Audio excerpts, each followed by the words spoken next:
đăng ký kênh để nhanh chóng nhận được thông báo về video mới nhất và nhanh nhất. Sau 20 ngày lên sóng, Học Châu phu nhân của Dương Mịch lập kỷ lục mới dù bị CNET chê tơi tả. Sau 20 ngày lên sóng, cuối cùng Học Châu phu nhân của Dương Mịch đã chính thức cán mốc 2 tỷ lượt xem. Đây được xem là thành công lớn của toàn bộ ekip sản xuất phim. Dù rằng trước đó Học Châu phu nhân vướng không ít chỉ trích chỉnh sửa kịch bản, đặc biệt, biên kịch còn lên tiếng phẫn nộ. Dù cán mốc 2 tỷ lượt xem, thế nhưng đáng giá điểm trên đao bần của tác phẩm này vẫn chỉ dừng lại ở con số khá thấp, 4, 9, 10 với rất nhiều đánh giá 1 sao. Tuy nhiên theo một số ý kiến, Đao Bần cũng không còn là một trang phim uy tín khi là nơi để cho fan công kích nhau hay anti-fan được dịp để dìm thần tượng mình ghét xuống.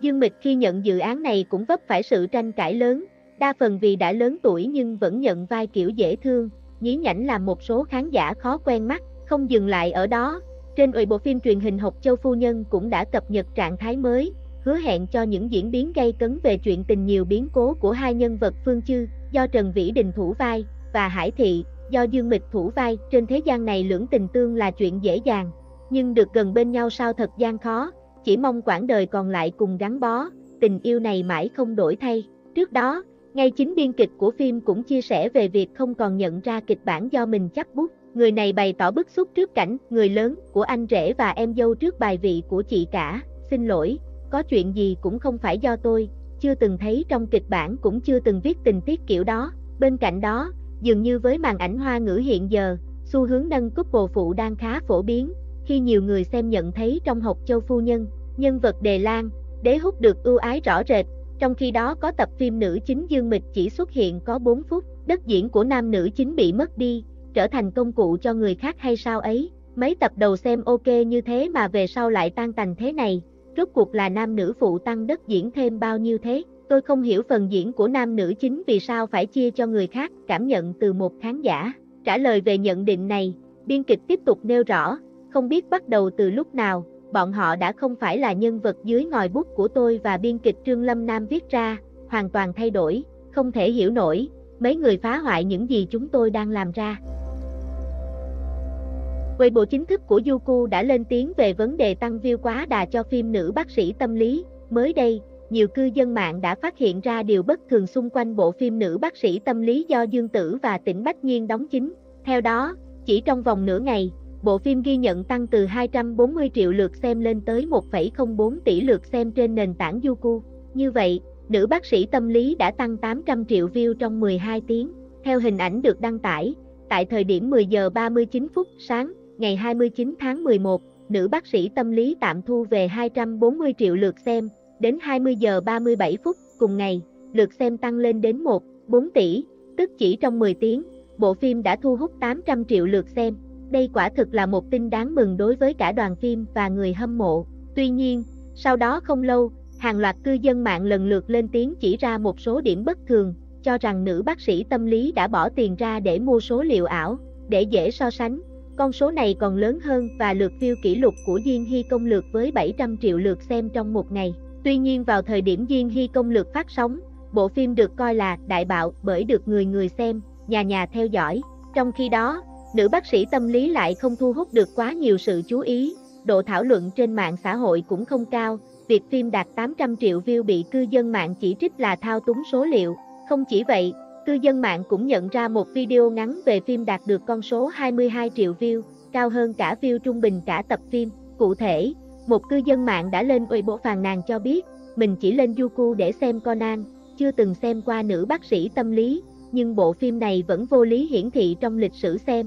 Dưới phần bình luận, một cư dân mạng khác kể lại rằng, bạn thân của cô ấy cũng gặp tình trạng tương tự, sau khi phát hiện đã đăng xuất khỏi nền tảng để tránh tình trạng bị lợi dụng mua số liệu ảo. Weibo chính thức của Youku đã lên tiếng về vấn đề lượng view tăng bất thường của Nữ bác sĩ tâm lý. Cụ thể như sau, thời gian gần đây, Youku nhận được phản hồi từ khán giả rằng lượng phát sóng của Nữ bác sĩ tâm lý có lượng người xem tăng bất thường. Sau khi điều tra kỹ thuật, sự bất thường là do bug hiển thị của phiên bản cũ và dữ liệu không phải là lượng phát lại. Hiện lỗi bug đã được sửa chữa.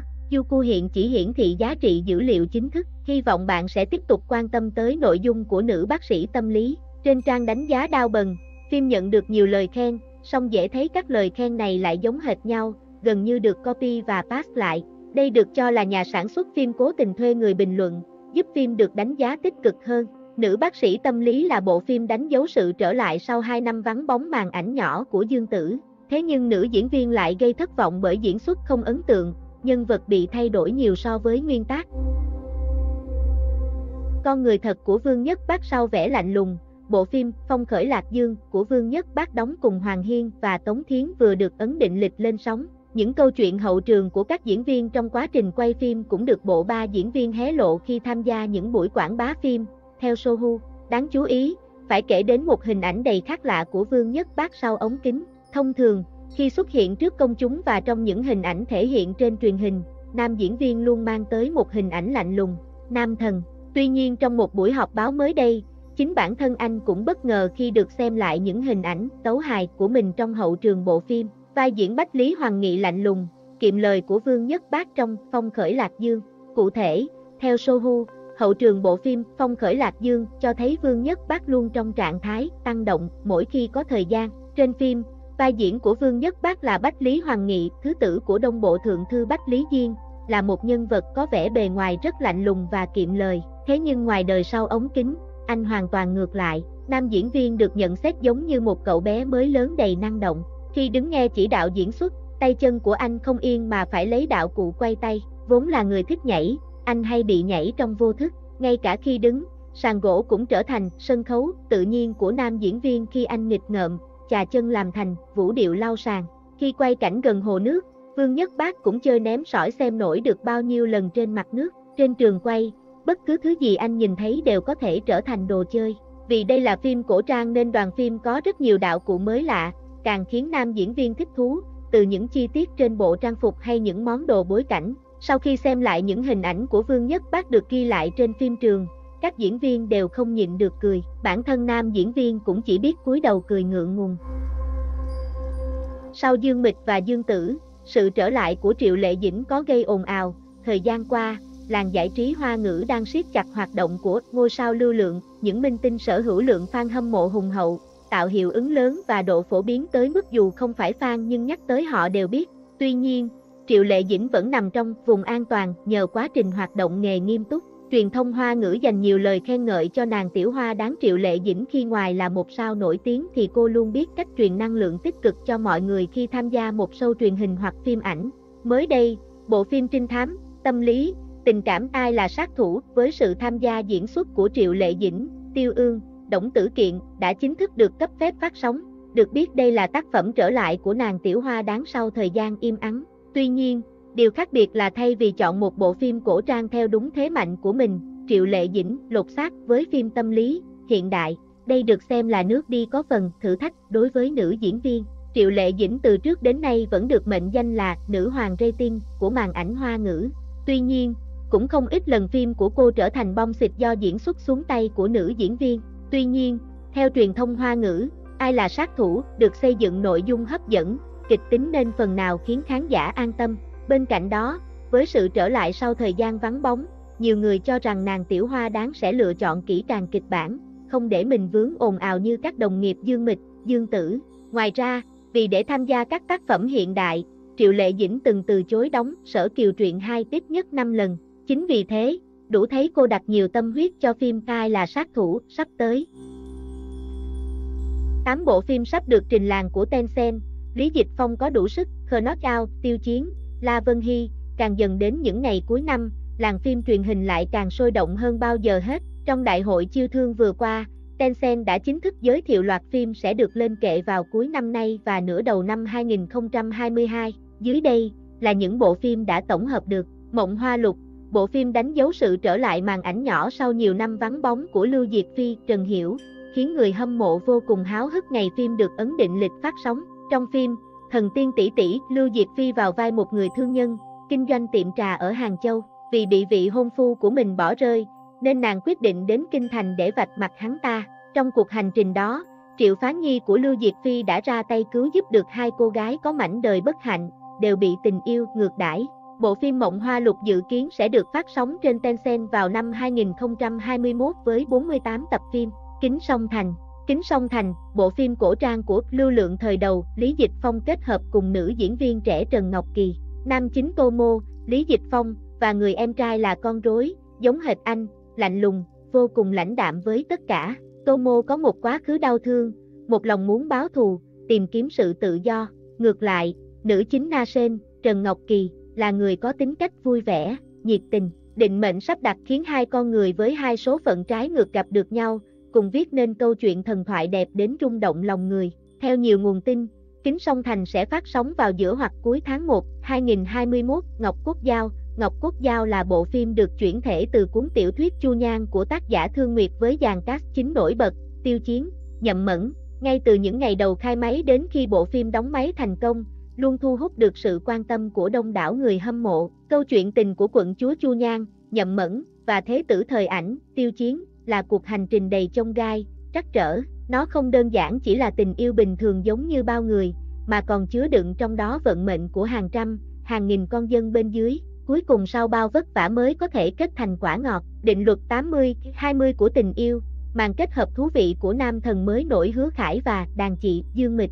Nội dung phim xoay quanh Tần Thi, Dương Mịch, một nữ luật sư độc thân, xinh đẹp, tài giỏi, chỉ một lòng muốn theo đuổi sự nghiệp. Cuộc sống của cô bất ngờ bị đảo lộn khi bỗng nhiên từ đâu rơi xuống một người chồng xa lạ tên Dương Hoa, Hứa Khải. Định luật 80-20 của tình yêu đã được đóng máy vào cuối tháng 6 năm nay. Thời gian trước có thông tin bộ phim này sẽ lên sóng vào tháng 11 năm 2021. Tuy nhiên, bằng một lý do nào đó, phim đã bị hoãn lại và cho đến giờ vẫn chưa rõ thời gian chính xác phim được phát sóng là khi nào. Người theo đuổi ánh sáng. Người theo đuổi ánh sáng đánh dấu màn comeback lần 3 của La Vân Hy và Ngô Thiến sau bộ phim Ngôn tình bên nhau trọn đời và Thượng cổ tình ca. Người theo đuổi ánh sáng kể về câu chuyện của một nhóm tình nguyên viên từ các ngành nghề khác nhau tham gia đội cứu hộ dân sự. Sau khi trải qua nhiều thử thách, gian nan họ đã trở thành những người cứu hộ thực thụ. Phim dự kiến có độ dài 40 tập, được phát sóng trên Tencent và Oet. Lương ngôn tả ý, bộ phim truyền hình hiện đại thứ hai của La Vân Hy sẽ được phát sóng trên Tencent trong khoảng thời gian sắp tới chính là Lương ngôn tả ý. Bạn diễn của La Vân Hy lần này chính là mỹ nhân xinh đẹp Trình Tiêu. Lương ngôn tả ý là tác phẩm được chuyển thể từ bộ tiểu thuyết cùng tên của tác giả Một Phù Sinh với độ dài 30 tập. Mới đây, thông tin phim sẽ lên sóng vào 30/11, khiến người cảm thấy phấn khích, vui mừng vì sắp được gặp thần tượng của mình trên màn ảnh nhỏ. Huyết Đao trong tuyết. Huyết Đao trong tuyết là tác phẩm thuộc thể loại huyền huyễn, tiên hiệp của tác giả Phong Hỏa Hí Chư Hầu. Nội dung kể về thời Xuân Thu, đao kiếm giao nhau, giang hồ loạn lạc, tranh đạt hoàng quyền. Bộ phim quy tụ dàn sao nổi tiếng trong làng giải trí như Trương Nhược Quân, Lý Canh Hy, Trương Thiên Ái, với chi phí đầu tư khủng. Phim được dự kiến phát sóng vào cuối tháng 4 năm 2021. Như Nguyệt với sự tham gia của cặp đôi đũa lệch Cao Vĩ Quang, Âu Dương Nana. Bộ phim truyền hình lấy bối cảnh thời Dân Quốc, được chuyển thể từ cuốn tiểu thuyết cùng tên của tác giả Nila, kể về Thẩm Chi Hằng, Cao Vĩ Quang và thiếu nữ mù Mễ Lan, Âu Dương Nana. Phim vừa được khai máy vào ngày 25 tháng 10 vừa qua, nên có lẽ sẽ cần thêm một khoảng thời gian nữa thì Như Nguyệt mới chính thức được lên kệ. Dù vậy, khán giả vẫn rất mong chờ vào màn kết hợp của bộ đôi chú cháu này.